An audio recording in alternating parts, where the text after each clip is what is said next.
Nous allons maintenant parler d'un type tout à fait particulier de dépression. Vous savez que généralement on parle de dépression nerveuse. Là nous allons parler de dépression saisonnière. Comme son nom l'indique, c'est une dépression qui est liée à la saison et qui ne se soigne pas du tout comme une dépression nerveuse plus classique. C'est tout à fait différent. En effet, les gens qui souffrent de vraies dépressions nerveuses sont des gens qui ne dorment plus, qui ne mangent plus. Au contraire, les gens qui souffrent de dépression saisonnière dorment énormément et mangent beaucoup. Ce sont des gens qui ont un comportement totalement différent selon les saisons. Et c'est plus dépressif en hiver qu'en été ou Bien sûr, ils sont tout plus à fait hiver, influencés par la grisaille, par la pluie, alors qu'au contraire, en été, ça va beaucoup mieux. Comment est-ce qu'on soigne ce type de dépression, Marie-Françoise? Alors, ces personnes qui sont atteintes de dépression saisonnière ne réagissent pas du tout aux antidépresseurs classiques.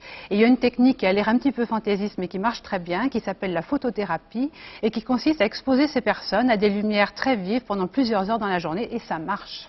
Regardez l'enquête au cœur de cette technique menée à l'hôpital Pasteur de Nice et à l'hôpital Louis Mourier de Colombes, enquête de Marc Maisonneuve et Jean Cornu. Graziella Fernandez déteste l'hiver, pour elle synonyme de dépression. Une dépression causée par le manque de lumière, un handicap difficile à vivre parce qu'il est répétitif. C'est un mal-être, un endormissement, envie de dormir dès que le jour tombe, pas tellement de tonus, de la boulimie. Et ça pendant les mois d'hiver, exclusivement. Ça venait tous les ans? C'était tous les ans et pratiquement aux mêmes périodes, c'est-à-dire de novembre à mars. Une vie qui risque de s'effondrer parce qu'elle est entièrement dominée par la hantise du retour de l'hiver. La dépression saisonnière, un trouble de l'humeur difficile à diagnostiquer. Ils ont un peu de mal à en parler parce que je crois que c'est un peu tout ce qui touche à la médecine et plus spécifiquement sans doute à la psychiatrie, et qu'il y a encore malgré tout une sorte de petite gêne à à dire qu'on a été voir un psychiatre et qu'on a été traité par un psychiatre. Nice, le service de psychiatrie dirigé par le professeur Darcourt. Ici, on s'est aperçu que certaines dépressions sont directement liées à une désynchronisation des rythmes biologiques. L'être humain possède une horloge interne, réglée sur un tout petit peu plus de 24 heures, que l'on appelle rythme circadien. C'est la lumière qui permet le réglage de l'horloge interne ou son réajustement. Le traitement du patient lorsqu'il est malade, la photothérapie, permet la resynchronisation du sujet. Le déroulement du traitement est relativement simple, c'est-à-dire qu'on demande au patient, on le réveille à 6 h du matin, un petit peu plus tôt que les autres patients, et on lui demande de venir s'installer dans ce fauteuil, et pendant 2 heures, il va être exposé à cette lumière. Alors il peut lire ou écouter de la musique, si ça le tente. La seule chose que nous lui demandons, c'est de regarder cette lumière de temps en temps, parce que le traitement agit, la lumière ne va agir qu'en passant par les fibres optiques, c'est-à-dire par l'intermédiaire de l'œil.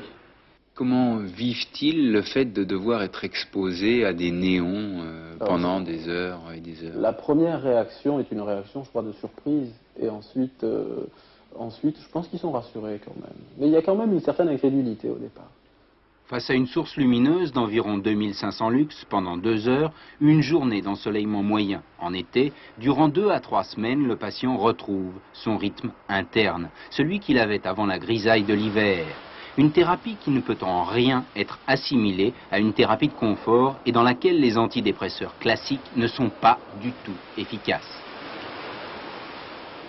Le sujet n'a le goût pour rien, ne peut plus travailler, se sent triste, sans ressort, mais en même temps, il a quelque chose qui est une chose tout à fait curieuse, c'est que d'habitude un déprimé dort mal et ces sujets au contraire dorment beaucoup. On ne sait pas pourquoi.